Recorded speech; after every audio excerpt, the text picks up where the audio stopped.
femminicidio è successo a Fossalta di Portogruaro. Una guardia giurata di 50 anni ha ucciso la moglie strangolandola, poi si è tolto la vita, forse con un taglierino. Paese sotto shock. Tragedia a Torre di Mostro, una donna di 67 anni ha perso la vita in un incendio scoppiato in casa, ha gridato aiuto, ma quando sono arrivati i soccorsi era troppo tardi. Continuano incessanti le ricerche sull'Appennino dell'elicottero con 6 persone a bordo, oltre al pilota padovano. La testimonianza di un amico veneziano: Corrado è sempre stato un ottimo pilota, preciso e coscienzioso. Prezzi alle stelle, dagli alimenti alla benzina, controlli della Guardia di Finanza per contrastare frodi e speculazioni sul costo del carburante. I risultati in tempo reale, la gioia dei vincitori, la delusione dei vinti, le percentuali e l'analisi del voto. Lunedì dalle 14 su Antenna 3 la lunga maratona elettorale. Parla il bagnino eroe che con un massaggio cardiaco di 40 minuti è riuscito a salvare una donna sulla spiaggia degli Alberoni al Lido. Ecco chi è Sebastiano Caldara. Secondo addio al nubilato per Federica Pellegrini, le compagne di squadra l'hanno rapita e sono volate a Formentera. Il matrimonio a fine agosto. Buonasera e ben ritrovati con le notizie da Venezia e provincia. Dunque in primo piano l'ennesimo femminicidio in Veneto dopo la duplice tragedia di Vicenza. Una guardia giurata ha ucciso la moglie e poi si è tolto la vita. La tragedia si è consumata nel pomeriggio a Fossalta di Portogruaro, dove ci sono per noi la nostra Nicoletta Rizzetto insieme a Daniela Sizzi, alla quale cedo subito la linea. Buonasera Daniela. Buonasera Francesca, buonasera anche ai telespettatori. Dunque lo vedete, l'area transennata alle mie spalle, lo vedete, ci sono i carabinieri nella palazzina color salmone, color ocre. Al primo piano si è consumata la tragedia, il marito ha ucciso la moglie, prima la moglie e poi si è ucciso, l'uomo avrebbe strangolato la donna e poi si sarebbe tagliato la gola, avrebbe usato un'arma bianca. Una famiglia, 2 coniugi che nulla avevano, non c'erano litigi, sembrava una coppia tranquillissima. Noi abbiamo sentito anche il titolare della donna che lavorava in un'impresa di pulizie. La donna si chiama intanto Lorena Puppo, che ha 50 anni, mentre l'uomo Giuseppe Santorsa che aveva 55 anni. Il titolare della donna ci diceva una coppia assolutamente tranquillissima, anzi una coppia che si amava, non avevano figli, lei aveva un cagnolino che amava tantissimo. Mai un litigio, non c'erano problemi di soldi, non c'erano problemi di gelosia. Era andata a lavoro, l'aspettava a lavoro domani. Oggi ha ricevuto la chiamata dei carabinieri che dicevano appunto gli spiegavano della tragedia. Lui è arrivato qua, era veramente sconvolto, così come sconvolta era una collega dell'uomo, un vigilante. Dice: noi non abbiamo armi, non utilizziamo armi, siamo vigilanti, quindi si rafforza appunto l'ipotesi che l'uomo si sia tagliato la gola. Qui a Fossalta sono tutti veramente costernati, non capiscono, sono una coppia schiva, questo sì, lo dicono tutti quanti, ma schiva ma tranquilla. Buongiorno, buonasera con tutti. Abitavano qua da tanti anni, al primo piano. Sembra che a dare l'allarme sia stata la nipote, che era presente durante la tragedia e che abbia allertato i carabinieri. Alle 15 sono arrivate prima le ambulanze, quindi la gente ha cominciato a uscire, sono arrivati i carabinieri. Purtroppo per la coppia non c'era nulla da fare, sono morti entrambi. C'è un via vai, come vi dico, di forze dell'ordine che continuano ad entrare, la scientifica, la procura che coordina le indagini alla procura di Pordenone.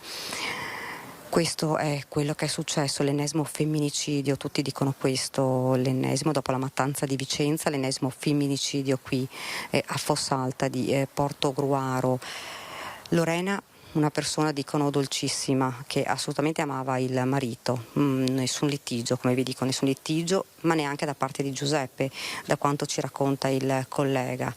Dunque una tragedia che è stata improvvisa, inaspettata, e davvero ci sarà da capire perché, che cosa ha scatenato questa tragedia. Francesca, se non hai domande ti restituisco la linea. Grazie Daniela, grazie a Daniela Sizzi e Nicoletta Rizzetto. Naturalmente se ci sono aggiornamenti, novità, chiedici la linea in qualsiasi momento. Adesso ci spostiamo a Torre di Mostro, dove una donna di 67 anni ha perso la vita nell'incendio della sua abitazione e non è stato possibile fare nulla per salvarla.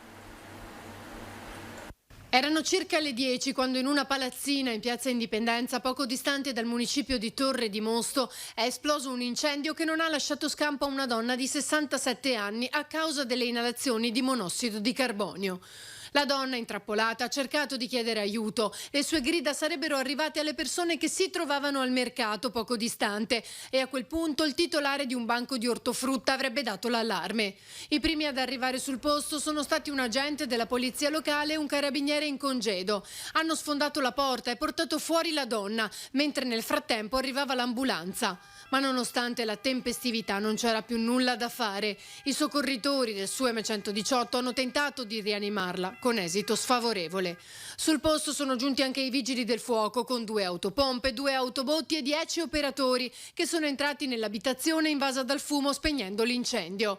Messa in sicurezza la casa, il personale di polizia giudiziaria ha effettuato un primo sopralluogo per cercare di capire le cause dell'incendio insieme ai carabinieri di San Stino di Livenza. Le operazioni sono terminate nel pomeriggio. E adesso la vicenda dell'elicottero scomparso dai radar ieri, partito dalla Toscana, diretto nella Marca trevigiana, a bordo 6 persone, 6 passeggeri, oltre al pilota padovano. Anche il governo di Ankara sta seguendo la vicenda perché a bordo c'erano 4 dei 6 occupanti erano dirigenti del più grosso gruppo cartario turco. Apprensione attesa tra gli amici del pilota, tra loro anche l'amico avvocato Emanuele Compagno. Io ho con lui questo ricordo di una persona molto coscienziosa, molto amichevole, molto attento alla sicurezza, molto esperto anche di saper manovrare correttamente il mezzo. Un pilota esperto, Corrado Levorin, ma soprattutto appassionato del volo e del suo lavoro. Lo racconta così l'amico Compagno, che spera in un atterraggio di fortuna in mezzo alla boscaglia dell'Appennino tosco-emiliano per quella Augusta Koala Rosso che Corradin stava pilotando da 3 giorni. Nonostante l'età, 33 anni, il giovane pilota ha una notevole esperienza anche come istruttore, condizione che permette di affrontare con freddezza gli imprevisti che capitano inevitabilmente a chi vola. Compagno non crede nell'errore umano come causa di questa sparizione. Questa ipotesi del maltempo potrebbe essere una causa. Non credo in un errore umano, conoscendo appunto Corrado, nemmeno credo in un cedimento tecnico perché sicuramente la ditta con la quale lui volava era una ditta di esperti. Tutto affidato alle ricerche in loco, anche con l'ausilio di strumentazioni in grado di percepire il minimo segnale dal velivolo o dai cellulari delle persone a bordo. Esperienza e capacità di affrontare l'imprevisto sono le doti di Corrado, a cui si aggrappano le speranze della famiglia Levorin.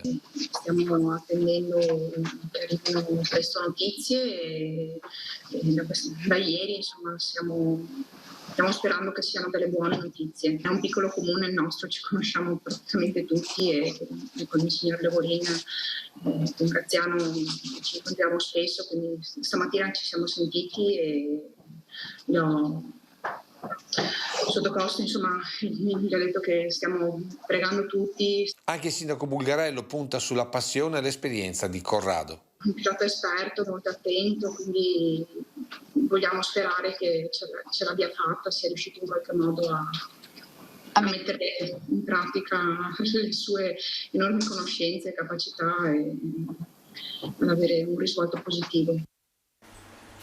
Cambiamo completamente argomento, parliamo del rincaro dei prezzi anche del pesce, oltre che di frutta e verdura, anche al mercato, aumenti più che raddoppiati in una settimana. E oggi al mercato di Marghera la gente, commercianti compresi, erano esasperati, così dicono non si può più andare avanti.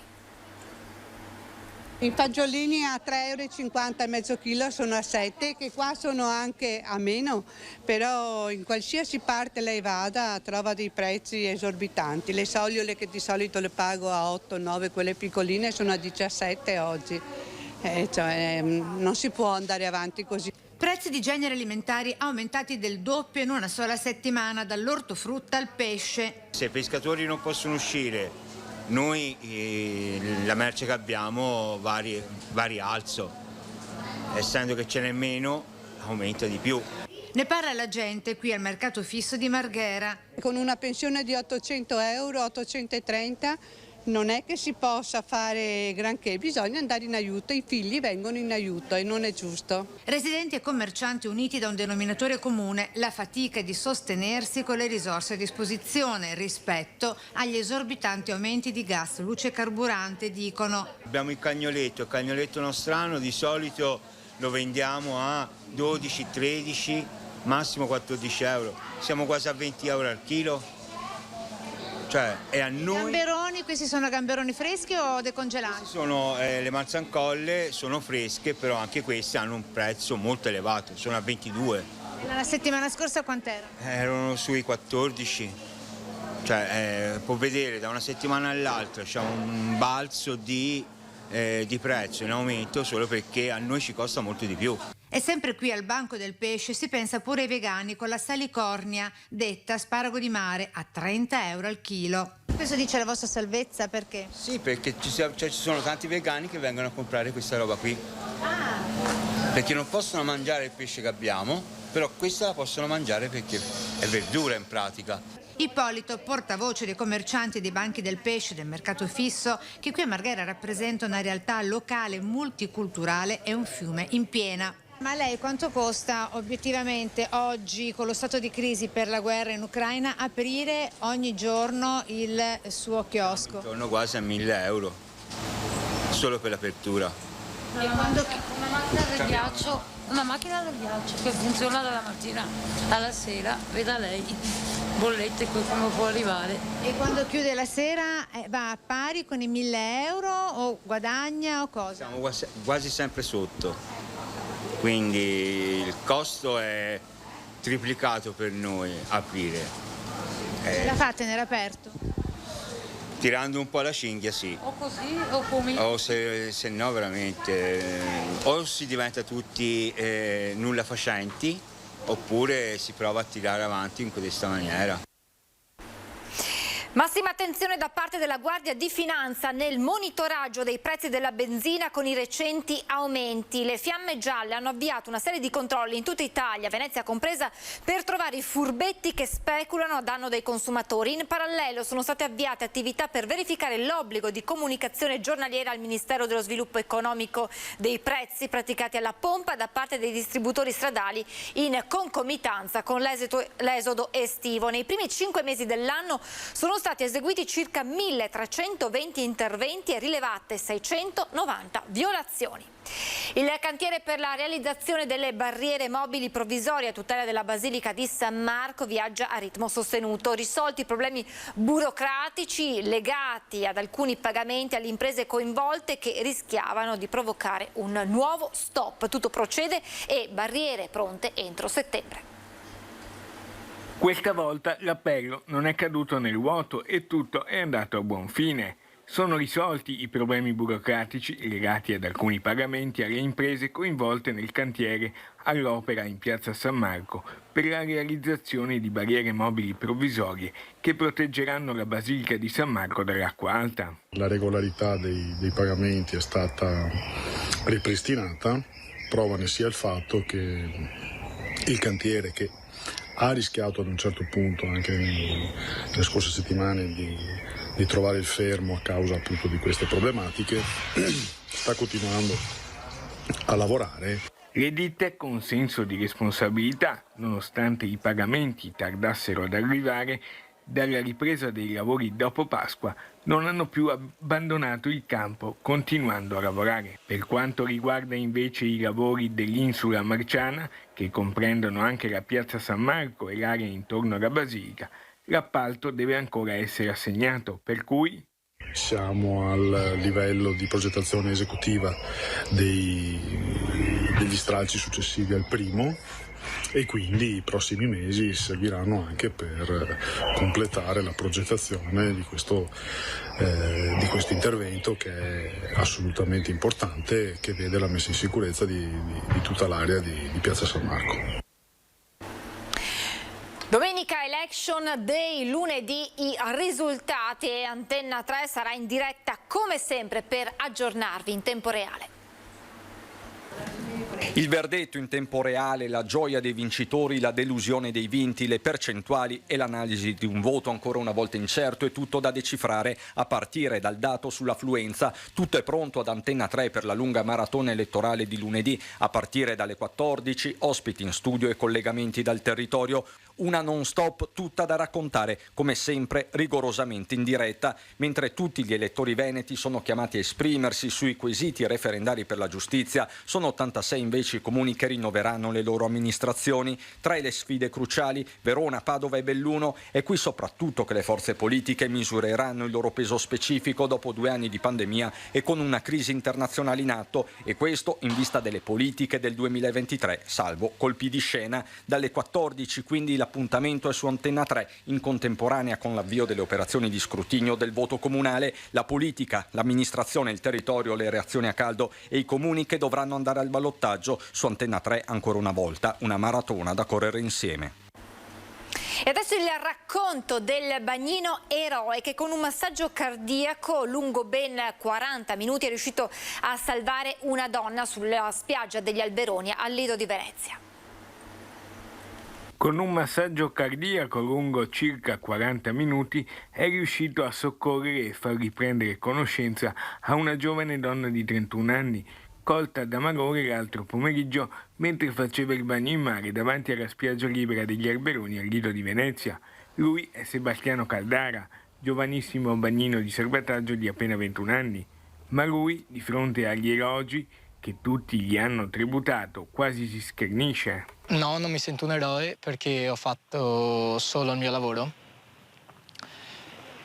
e il mio lavoro è quello di tutelare le persone e è quello che ho fatto. Questa passione è nata 5 anni fa perché io ho fatto il corso per bagnino non essendo troppo interessato. Dopodiché ho lavorato una stagione come bagnino e l'ho già sentito un lavoro dove potevo aiutare persone. Sebastiano ricorda i momenti drammatici che hanno portato al salvataggio della ragazza che in mare davanti alla spiaggia libera, confinante col stabilimento balneare dove lavora, ha perso i sensi.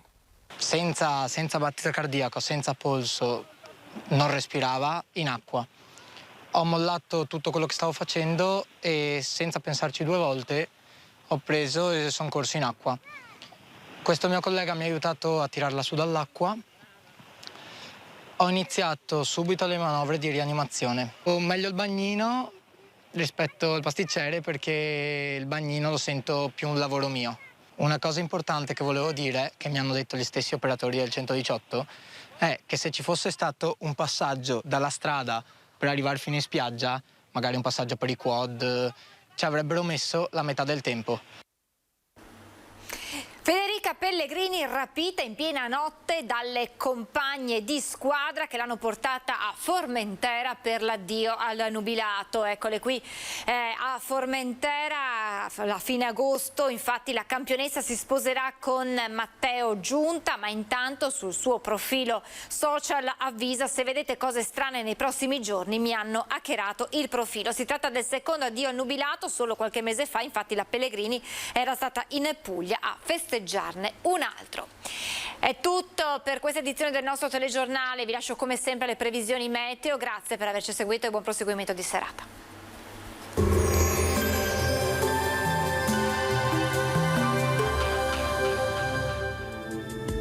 Bentrovati al meteo. Alta pressione africana in rinforzo a protezione del nostro territorio nel weekend, che sarà decisamente buono e caldo. Vediamo il dettaglio di sabato 11 giugno. Sul Veneto ci attende una giornata completamente soleggiata. Come vediamo, il cielo sarà sereno e limpido un po' dappertutto. Non sono attese piogge particolarmente degne di nota. Temperature in lieve aumento, minime tra 14 e 23 gradi, massime comprese invece tra i 26 e i 29 gradi. Ci spostiamo ora sul Friuli Venezia Giulia, anche in questo caso cielo in prevalenza sereno, salvo una possibile residua nuvolosità di primo mattino sulle zone più orientali della regione. Temperature minime sui 17-21 gradi, massime intorno ai 28-30 gradi. Infine vediamo la situazione del Trentino Alto Adige, tanto sole anche qui, tuttavia sarà possibile qualche cumulo sui rilievi di confine nel corso del pomeriggio. Temperature minime intorno ai 16 gradi, massime sui 30-31 gradi all'incirca. Dal meteo di Antena 3 per ora è tutto, grazie per l'attenzione, arrivederci.